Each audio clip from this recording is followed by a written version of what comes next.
Number one recommendation would be a brow lift.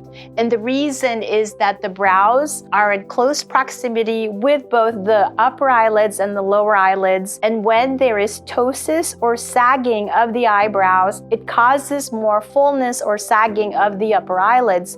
So typically, if somebody also has brow ptosis and excess skin of the upper and lower eyelids, the brow lift procedure is a great add-on to an upper and lower blepharoplasty.